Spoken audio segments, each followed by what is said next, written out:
చాలా సంతోషం.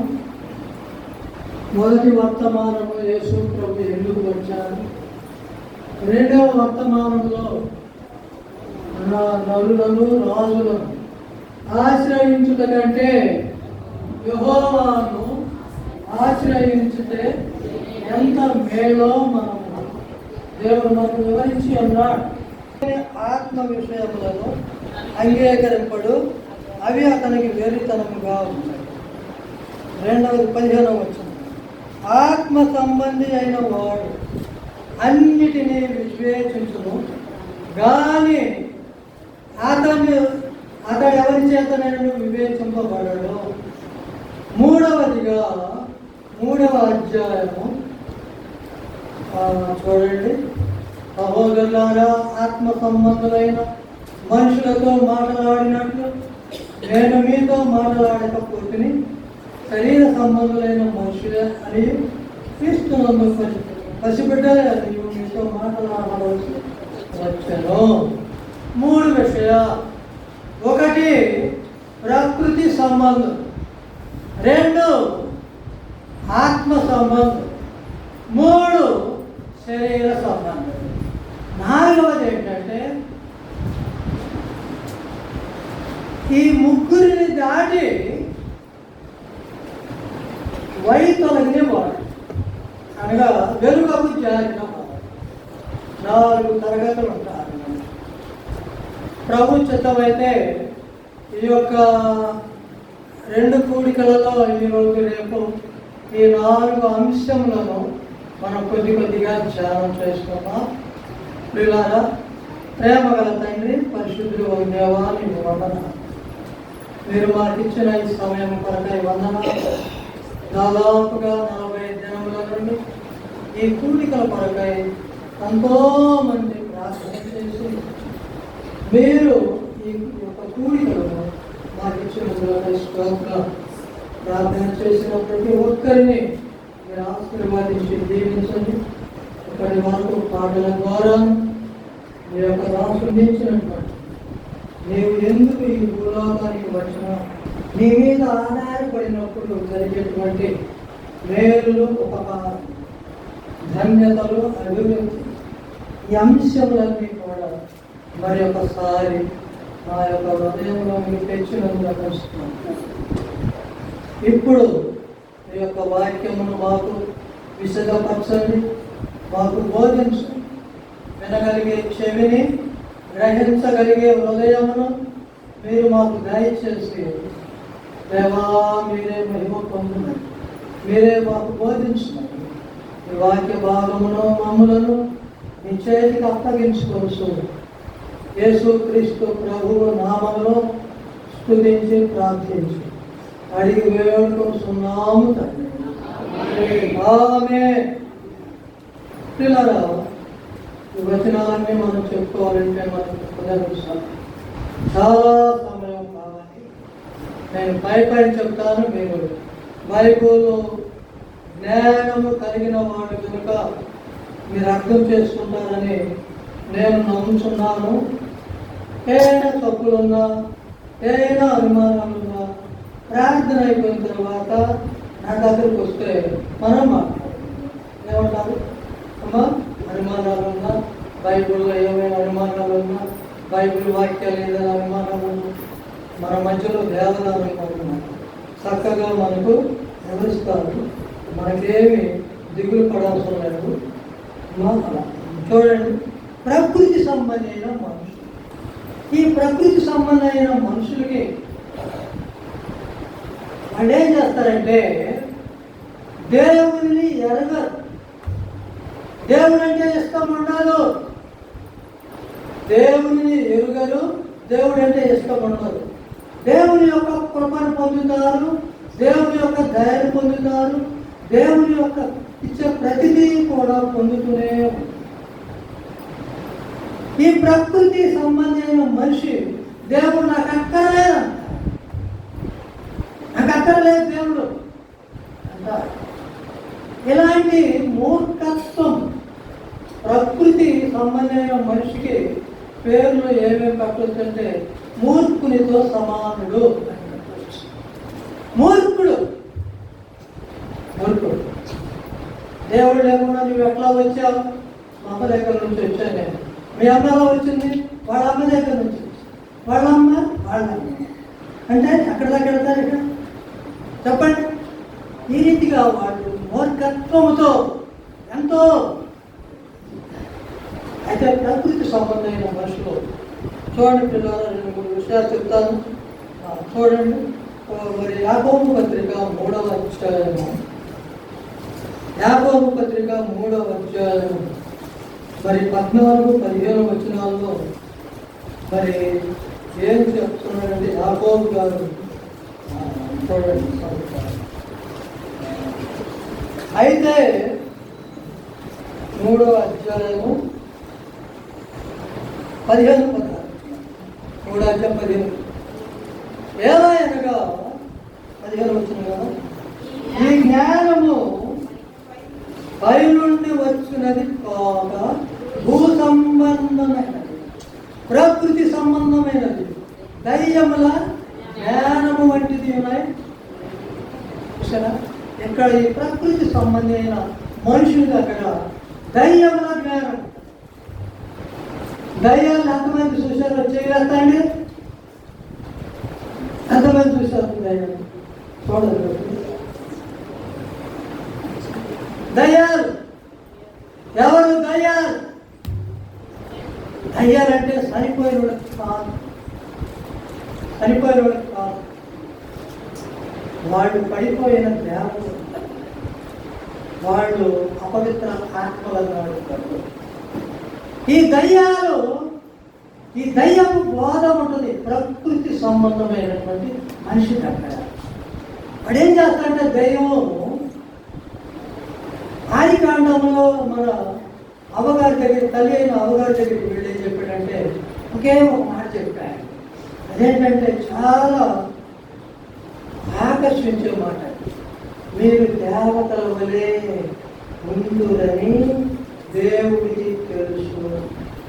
దేవతలు, దయ్యం యొక్క కోరిక ఏంటంటే దేవుడితో నేను సమానముగా ఉండాలి, దేవుడితో సమానంగా నేను పూజింపబడాలి అనేటువంటి తలంపు రాగానే దేవుడు ఏం చేశాడంటే అక్కడ నుండి పడవేశాడు. పడవేసిన వెంటనే వాడేం చేశాడంటే, చూడు నేను భూలోకంలోనికి వెళ్ళి నీ కుమారుడైనటువంటి ఆదామును చెడగొట్టి నా వైపులకు త్రిప్పి నేను అతని జీవితాన్ని పాడు చేయకపోతే చూడు అని దేవునితో సవాలు వచ్చినవాడు. దయ్యం బోధ ఎలా ఉంటుందంటే మీరు దేవతల వలె అనగానే తల్లి గారు ఏం చేసింది మనకు తెలుసు కదా. తల్లి గారు మొట్టమొదటి చెప్పండి, మొట్టమొదట సూచింది. ఏం చేసింది? సూచింది. చూడగానే హృదయం ఏం చేసింది అని చేసింది. సరే, ఆశ చేతులు పనిచేసినాయి.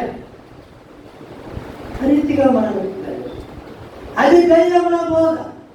ఈ దయ్యముల బోధ వాళ్ళు ఇంకేం చేస్తారంటే, ప్రియమైన వారు చూడండి 36వ కీర్తనలో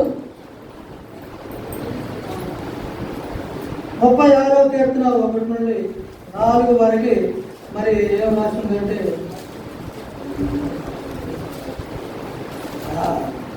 చూడండి 36వ కీర్తన, భక్తిహీనుల హృదయంలో అతిక్రమము దేవోక్తి వలె పలుకుతున్నది, వారి దృష్టి ఎదుట దేవుని భయము బొత్తిగా లేదు, వారి దోషము బయలుపడి అసహ్యముగా కనబడుతుంది, అది వారి దృష్టి ఎదుట వారి ముఖస్థుతి చేయొచ్చు, వారి నోటి మాటలు పాపములకును కపటములకును ఆస్వాదములు బుద్ధి కలిగి ప్రవర్తింపను వేరు చేయను. వాడు మానివేసుకున్నాడు, వాడు మంచం మీదనే పాప యోచనలు యోచించుకుంటాడు, వాడు కాని నడకలు నడుచుకున్నాడు. చెడుతనము వారికి అసహ్యము కాదు, చెడుతనము అసహ్యము కాని వాడు ప్రకృతి సంబంధి. దేవుడు దాన్ని ఒప్పుకోడు. దేవుడు ఏం చేస్తాడంటే నేను పరిశుద్ధుడు. ఇప్పుడే కదా సహోదరుడు సూచించాడు, నేను పరిశుద్ధుడను. మీరు ఎలా ఉండాలంటే దానిని అక్కడ పరిశుద్ధులని తన ప్రజలను కోరినటువంటి దేవుడు పేతురు గ్రంథంలో ఏం రాయించాడంటే, నేను పరిశుద్ధుడను గనుక మీరును ఎట్టి పరిశుద్ధులు కాదు, సమస్త ప్రవర్తన. అర్థమైందా? పరిశుద్ధుడు అప్పుడు పరిశుద్ధుడు, ఎక్కడ పరిశుద్ధుడు అక్కడ పరిశుద్ధుడు కాదు, సమస్త ప్రవర్తన. సమస్త ప్రవర్తన అనగా దినంలో జరిగే ప్రతి ఒక్క గంటలో జీవించే నిమిషం సమస్త ప్రవర్తనలో నీవు మాట్లాడేటప్పుడు, నీవు పని చేసేటప్పుడు, నీవు ఇతరులతో ఉండేటప్పుడు, నీ యొక్క ఆలోచన, నీ యొక్క మాటలు, నీ యొక్క నడక ఎలా ఉండాలంటే పరిశుద్ధమైనదిగా. ఇతరులు నిన్ను చూసినప్పుడు మరి చాలా విలువగా కనబడాలి.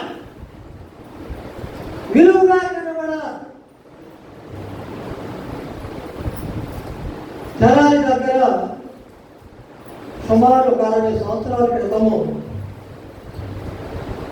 ఇద్దరు అన్నదమ్ములు ఉన్నారు. నేను మొన్నపడి గౌరవం చెప్పాను అనుకుంటాను ఇక్కడ వివాహం విషయం. ఒకవేళ కొత్తగా వస్తే వాడైనా తెలుసుకుంటాను. తమ్ముడు కొడుకు పెళ్లి చేసుకుంటున్నాడు. తమ్ముడు కొడుకు పెళ్లి చేసుకుంటా పందిరేసాడు, తోరణాలు కట్టాడు, గడపలకు పసుపు రాశాడు, కార్డు మీద పసుపు రాశాడు, అవన్నీ కూడా పంచిపెట్టాడు. అన్నేమో తెనాలి బెరగా తెచ్చి కడతాడు, తమ్ముడేమో ప్రార్థనకి వెళ్ళాడు. తమ్ముడి యొక్క కొడుకు పెళ్లికి వాళ్ళందరూ కూడా నలుగురు వేస్తారా, మనవాడు వేస్తారా లేదా? నలుగురు, 6 నెలలకు నలుగురు, 7 నెలలు అట్లా చెప్తారు కదా. చూడండి, ఈ నలుగురు వేసే టైంలో తమ్ముడు వెళ్ళి అన్నను పిలిచాడు. అన్న రాలేదు, అన్న రావడం లేదు, పెళ్లి దగ్గరికి వస్తుంది. తమ్ముడు వెళ్ళి, అన్న ఒకసారి నా ఇంటికి రా, ఇదిగో నా ఇంటికాడ పచ్చగా నా కొడుకు పెళ్లి చేసుకుంటున్నారు, నా ఇంటికి వచ్చి నిలబడన్నా ఒకసారి రా అని బతిలాడాడు. అప్పుడు అన్న ఇచ్చినటువంటి సమాధానం ఏంటంటే, అరే తమ్ముడు, నీకు నాకు పగలేదు, నువ్వు ఒకే తల్లికి పుట్టావు, ఒకే తండ్రికి సన్నాడు, మా నాన్నకంటాడు, నాకు రావడానికి అభ్యంతరం లేదు. నాకు రావడానికి ఇదిగో నీ యొక్క పందిరిలో కట్టినటువంటి తోరణాలు చూడండి, నీ యొక్క పందిరి లోపల ఉన్నటువంటి ఆ యొక్క పసుపు రాసేవే, ఆ పసుపు, ఆ కుంకుమం, అవన్నీ కూడా నా దేవుడు అక్కడికి వెళితే, నేను అక్కడికి వెళితే, నా పాదాలు అక్కడ పెడితే నా దేవుడు పరిశుద్ధుడు.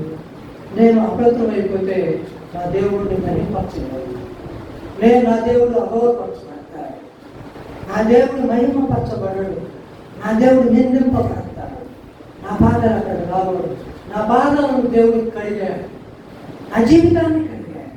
నేను పరిశుద్ధుడిగా ఉండాలనే దేవుడు కోరుకుంటాడు. కాదు అలాంటి చోట పాల్గొంటే, అయ్యా నీకు తెలియదు, నేను రాలేదని అనుకోగలని అనినప్పుడు ఆయన తలదించుకున్నాడు తమ్ముడు. చూడండి ఎంత పరిశుద్ధత.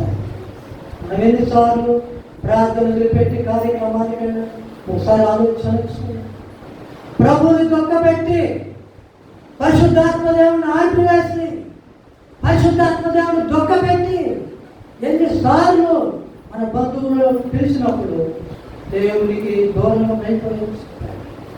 పరిశుద్ధత అంటే నిత్యము జరిగే పనులలో నేను పరిశుద్ధుడని ఉన్నాను, నా పిల్లలు నేను పరిశుద్ధుడుగా కనబడాలి. అది రెండవదిగా ప్రియులారా, మరి ఈ యొక్క జ్ఞానము అదిగా మనకి నడిపిస్తూ ఉండదు. దయ్యంలో జ్ఞానం.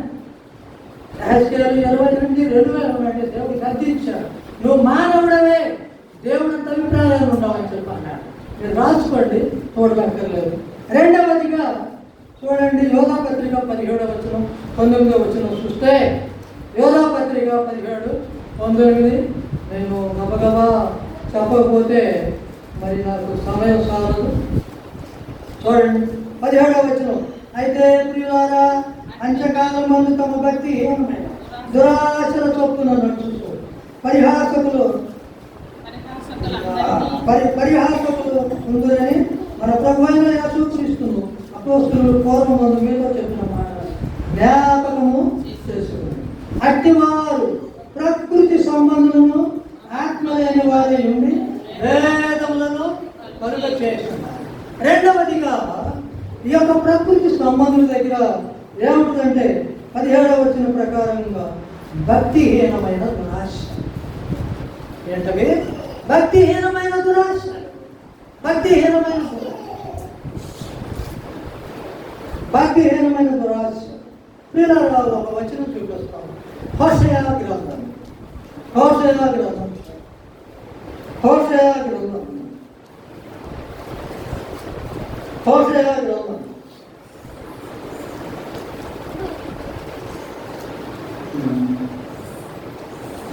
గ్రంథంలో ముందు 11-12 చూడండి.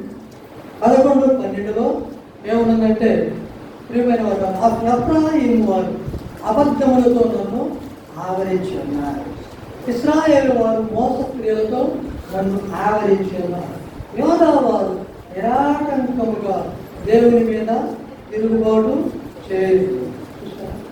12వ వచనం చూడండి. 12వ అధ్యాయం చూడండి. 12వ అధ్యాయము 7వ వచనం చూడండి. ఎఫ్రాయిము వారు కానానీయుల వర్తకుల వంటి వారి అన్యాయపు త్రాసును వాడుక చేస్తున్నారు. బాధ పెట్టవలెనన్న కోరిక వారికి కలదు. నేను ఐశ్వర్యవంతుడనైతే నాకు బహు ఆస్తి దొరికను. నా కష్టార్జనంలో దేనిని బట్టి శిక్షకు తగిన పాపం నాలో ఉన్నట్టు ఎవరునూ కనుపరచలేరని ఎఫ్రాయిము అనుకొనుచున్నాడు. ఎలా ఎదిగారో చూడండి. భక్తిహీనత ఎఫ్రాయిము వారిని ఏ రీతిగా దిగదార్చిందో హోషేయ గ్రంథంలో అనేక మార్లు దేవుడు ఎఫ్రాయిమును గర్జించి, ఎఫ్రాయిము ఎవరు? ఎఫ్రాయిము ఎవరు? యోసేపు కుమారుడు ఒకటి కదా. ఎఫ్రాయిము అనగా రెండంతల ఫలం, రెండంతల అభివృద్ధి. ఏ అభివృద్ధి అయినా దేవుని అంత అభివృద్ధి కాదు. దొంగ త్రాసు పట్టుకొని ఏం చేస్తున్నాడు? అన్యాయపు వర్తకం చేసి ఏమనుకుంటున్నాడు? నేను ఐశ్వర్యవంతుడాను, నాలో పాపం ఉందని ఎవడు చెప్పుకోలేడు. ఏమంటున్నాడు?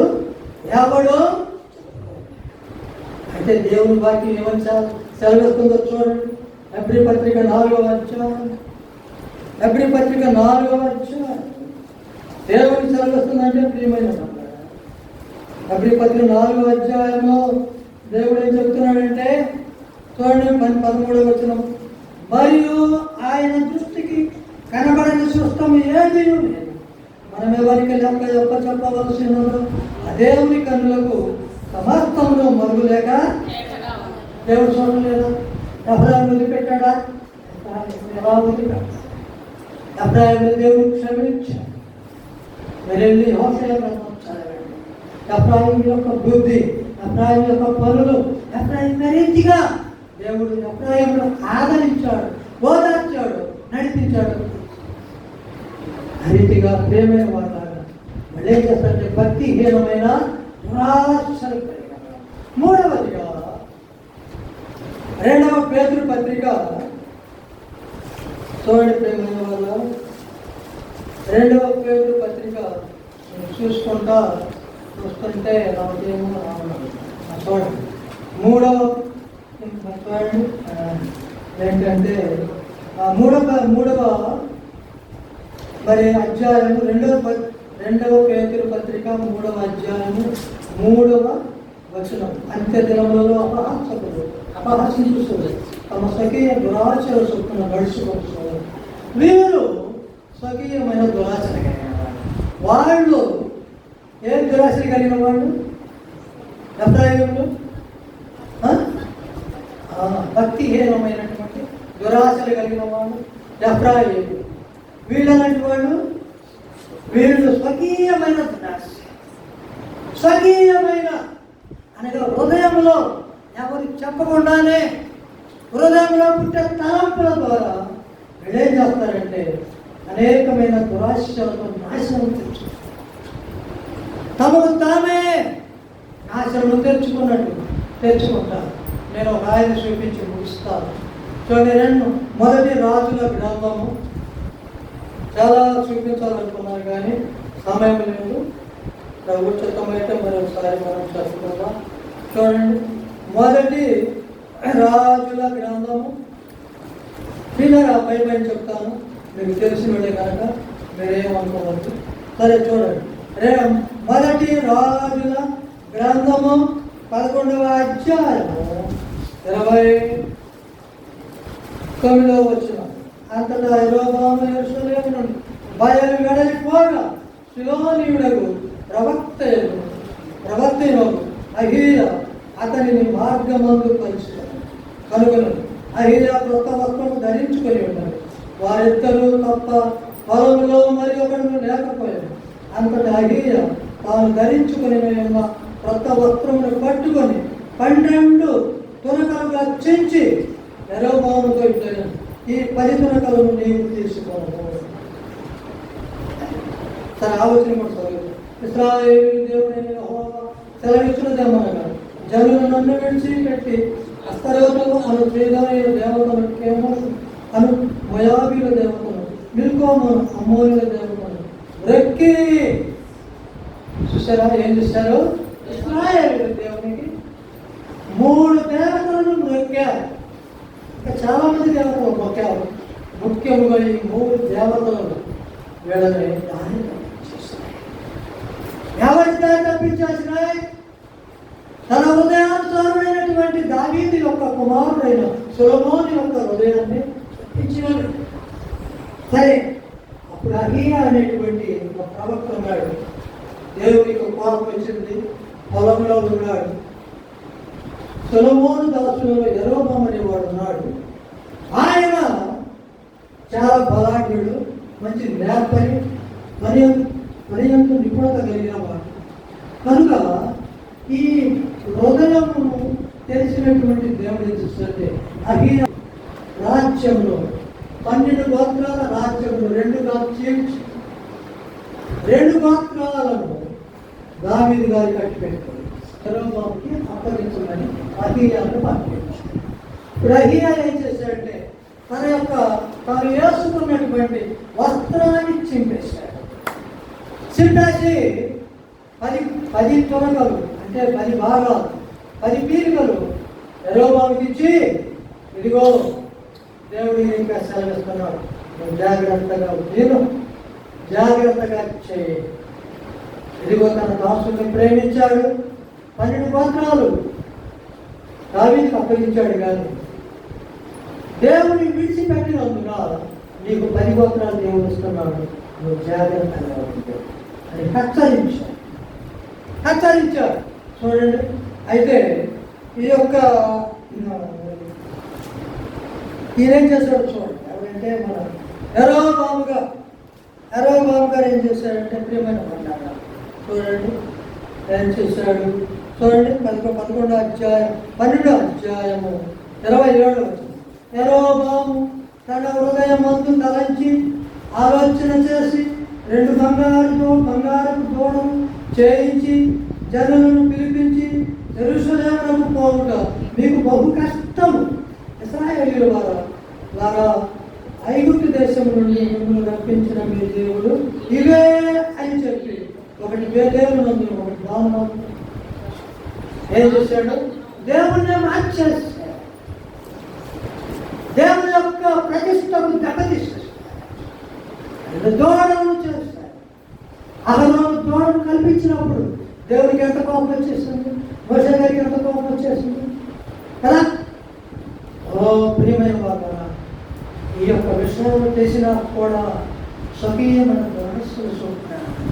ఈ యొక్క యెరొబెయాము ఏం చేశాడంటే ప్రజలను దేవుని యొక్క ఈ 2 దూడలు, ఒకటి దారులతో ఒకటి బెంగళూరునందు నిలిపినందున జనులందరూ కూడా దేవుని మీద నుండి మనసును తీసివేస్తారు.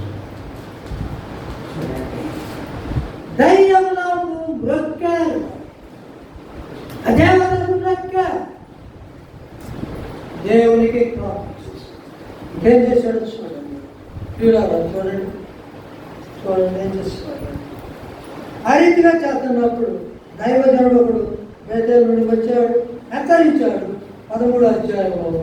అయితే ఆ దైవజనుడిని పట్టుకొని చూడండి, మరి అసలు ఈ యొక్క యెరొబాము యాజకుడు చేసే పని కూడా చేశాడు చూడండి. అంతేకాకుండా ఇంకా కొన్ని చూపిస్తాను చూడండి. 33వ వచనం, 13వ అధ్యాయం 33వ వచనం. ఈ సంగతి అయిన తరువాత యెరొబాము తన దుర్మార్గమును విడిచిపెట్టగా సామాన్య జనులలో కొందరిని ఉన్నత స్థలములకు యాజకులుగా నియమించాడు. తనకిష్టులైన వారిని యాజకులుగా ప్రతిష్ఠించి వారిని ఉన్నత స్థలంలో యాజకులుగా నియమించాడు. యెరొబాము సంతతి వారిని నిర్మూలన చేసి భూమి మీద ఉండకుండాట్లు ఇది వారికి పాపమాయ. యెరొబాము ఇన్ని చేసినా దేవుడు హెచ్చరిస్తున్నా ఏం చేశాడు చూడండి. ఏమన్నప్పుడు ఉంది, ఈ సంగతి అయిన తరువాత. ఏ సంగతి? మీరు ఇంటికి చదువుకోండి చూడండి. తన దుర్మార్గమును విడిచిపెట్టగా దేవుడిని అడగకుండానే ప్రార్థన చేసుకోకుండానే తనకిష్టమైన వారిని యాజకులుగా నియమించాడు. అది దేవుడికి ఇష్టం. దేవుడు ఏర్పరిచిన వారే యాజకత్వం చేయాలి.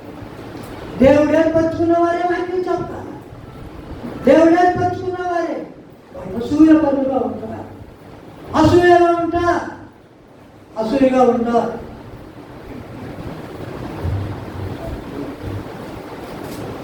ఒకసారి ఒక పాస్టర్ గారు ఉన్నాడు ఒక ఊరిలో. వినపడుతుందమ్మా మీకు? వినబాలోడికి వినపడుతుందా? మంచిదే.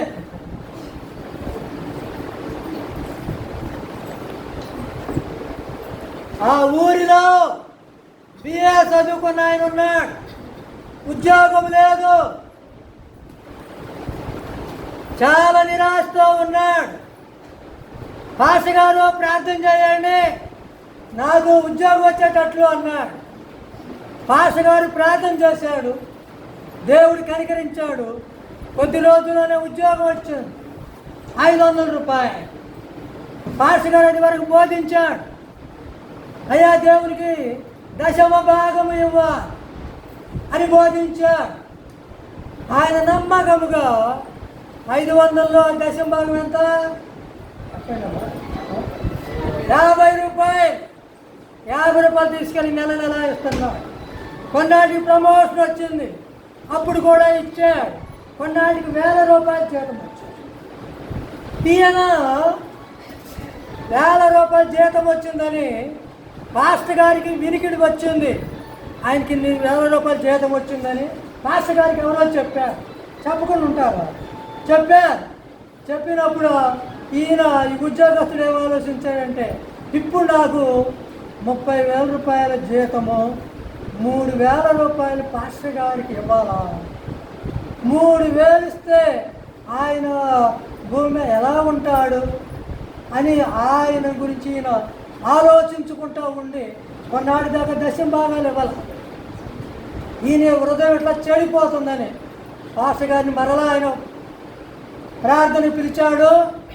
ప్రార్థన చేస్తా పాస్టర్ గారు అన్నాడు, ప్రభువా ఈయన యొక్క ఉద్యోగం తీసేయండి అన్నాడు. ఆయన అన్నాడు, పాస్టర్ గారు ఆపో ప్రార్థనలోనే. ఆయన ఏమన్నాడంటే, ప్రభువా ఈ ఉద్యోగం తీసేయి అన్నాడు. ఆ ఉద్యోగస్తుడు ఏమన్నాడు, పాస్టర్ గారు ఆపో. ఇద్దరికి బాధలు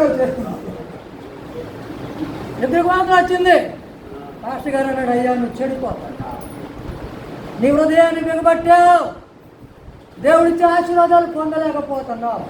నువ్వెలా ఉంటే దేవుడి దూరం అయిపోతే నరకానికి వెళ్ళిపోతావని నిన్ను నీ మేలు కోరి ఉద్యోగం తీసేయమన్నా అని ఆయన అంటాడు.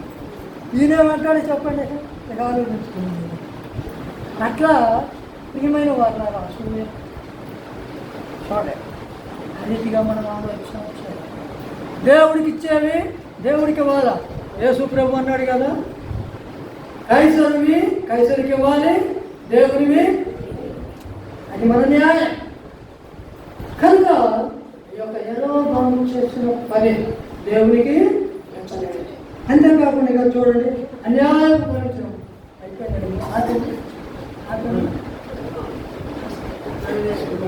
అయిపోయింది. ఆపేస్తారు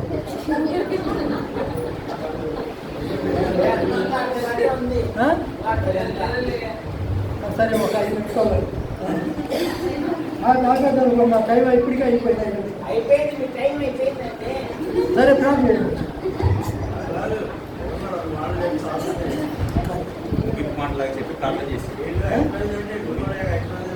సరే చూడండి, ఇంకొక మాట చెప్తాను. ఆయన యొక్క కుటుంబం ఎలా నాశనమైందో, కుటుంబం ఎలా పాడైపోయిందో మనం చూస్తే మనకి చాలా విచారం వచ్చింది. నాకు చూపించాను, నేను ఈ బాధలు తీసుకున్నాను. చూడండి ఏం చేసింది. 14 వచ్చాను. ఆ కాలంలో యెరొబెయాము కుమారుడే అబీయా కాయలపడగా యెరొబెయాము తన భార్యతో ఇట్లే ఏమన్నాడు, నీవు మారు వేషం వేసు నీవు లేచి యెరొబెయాము భార్య అని తెలియబడకుండా మారు వేషము వేసుకొని షిలోహునకు పోము. షిలోహునకు వెళ్ళు. షిలోహులో నాకు 10 తొరగలు ఇచ్చినటువంటి ఆయనకు కళ్ళు కనపడతలేదు, వెళ్ళు మారు వేషం వేసుకో అని భార్యకు చెప్పి, ఈ అబీయా అనేవాడిని యెరొబెయాము కొడుకు గాయపడ్డాడు, చచ్చిపోతాడు లేదో తెలియదు. వరుసగా పిల్లలు చచ్చిపోతున్నారు. యెరొబెయాముకు భయం వచ్చేసింది. ఇప్పుడు దైవజనులు ఎందుకు పంపుతా, భార్య ఏమంటాడంటే నీవు మారు వేషం వేసుకో. చూడండి, అక్కడికి వెళ్ళిన తర్వాత చూడండి ఏమైంది. దేవుడు వచ్చిన చూడండి, 6వ వచనం చూడండి. అంతలో అహీయ ద్వారము లోపలికి వచ్చిన ఆమె కాలి చప్పుడు విని ఆమెతో ఇట్లేను, యెరొబెయాము భార్య లోపలికి రమ్ము, నీవు వేషము వేసుకొని వచ్చుట ఎలా? కఠినమైన మాటలు నీకు చెప్పవలని నాకు ఆజ్ఞ.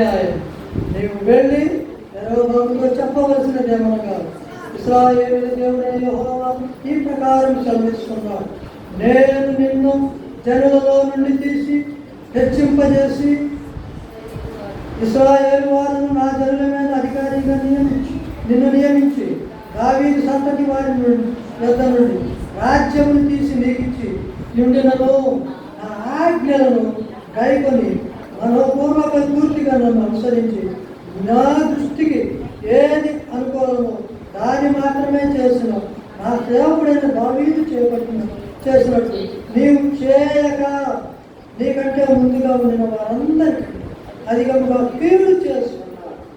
నన్ను భక్తిగా విసర్జించి ఇతర దేవతలకు కోట విగ్రహములకు పెట్టుకొని నాకు కోపం పుట్టించి ఉన్నారు. కాబట్టి యెరొబెయాము సంతతి వారి మీద నేను కీడు రక్షించు. ఇశ్రాయేలు వారిలో అల్పులు కానీ గనులు కానీ లేకుండా మగవారిని అందరినీ యెరొబెయాము వంశం నుండి నిర్మూలన చేసి పెంట అంతయు పోవునట్లుగా ఒకడు అవతలికి దానిని ఊడ్చి వేసినట్టు యెరొబెయాము సంతతిలో శేషించిన నేను ఊడ్చి వేయుదును. పట్టణ మంది యెరొబెయాము సంబంధులు మరణముడు వారిని కుక్కలు తిను, బయట భూమిలో మరణమగు వారిని ఆకాశ పక్షులు తిను. యెహోవా మాట ఇచ్చి ఉన్నాడు. కాబట్టి నీవు లేచి నీ ఇంటికి పొమ్ము, నీ పాదములు పట్టణంలో ప్రవేశించినప్పుడే నీ బిడ్డ చనిపోను. ఏం చేస్తాడు? బిడ్డ చనిపోతాడు. చూడండి, స్వకీయమైన దురాశ ఏ రీతిగా ఒక కుటుంబమును నాశనం చేస్తుంది. రాజుగా ఉండమని దేవుడు ఆజ్ఞాపిస్తాడు. దేవుని ఆజ్ఞకు లోపడక స్వకీయమైన దురాశల స్వప్నాలు పిల్లరా యెరొబెయాము తన యొక్క జీవితాన్ని కుటుంబాన్ని నాశనం చేస్తుంది. మధ్యాహ్న కాలంలో ప్రకృతి సంబంధమైన ఆలోచనలతో మనం ఉండకూడదని దేవుడు ఆశిస్తున్నాడు. మనం ఎవరమంటే ప్రభు యొక్క మూల్యమైన రక్తంలో కడగబడిన వారము. చూడండి, కడగబడిన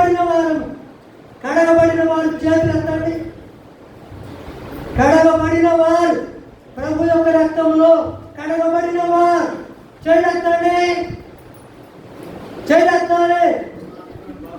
ప్రభు నమ్ముకున్న వాళ్ళంతా కూడా చూడండి ఎందుకు రాయించాడు. నేను ఎందుకు చెప్తున్నానంటే ఒక తరం ఉంది చూడండి, ఒక్క మాట చూడండి. సామెతలు గ్రంథం ఈ మాట చదువుకున్నప్పుడు నాకు చాలా బాధ, చాలా ఆలోచన చేయాల్సి వచ్చిందండి.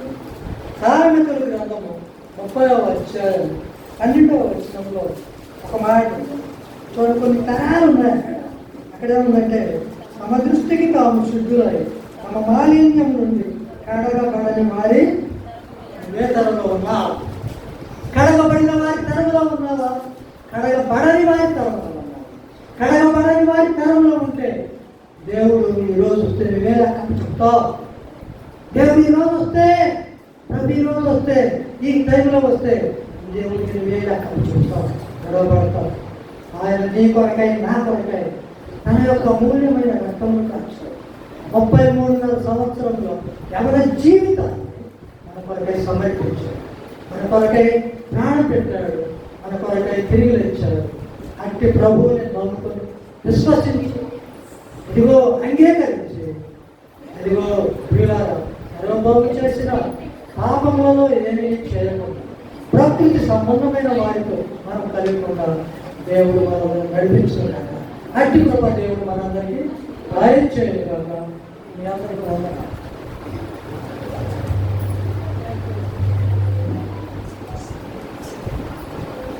దేవునామానికి మహిమ కలుగును గాక. ఆమేన్. ప్రకృతి సంబంధమైన మనుషుల గురించి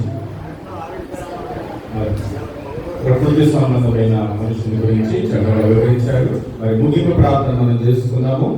సాయంత్రము మనకి బహిరంగ కూడిక ఉంటుంది. సాయంత్రం 6:30 గంటలకే ప్రారంభించబడుతుంది కనుక అందరూ సిద్ధపడొద్దాం. మన మధ్య ఉన్న సహోదరుడు వాడల శ్రీను గారు ముగింపు ప్రార్థన చేస్తారు. వాడల శ్రీను గారు వచ్చి ముగింపు ప్రార్థన చేస్తారు. మనకి ప్రార్థన తర్వాత కూల్ డ్రింక్ కూడా ఏర్పడతా.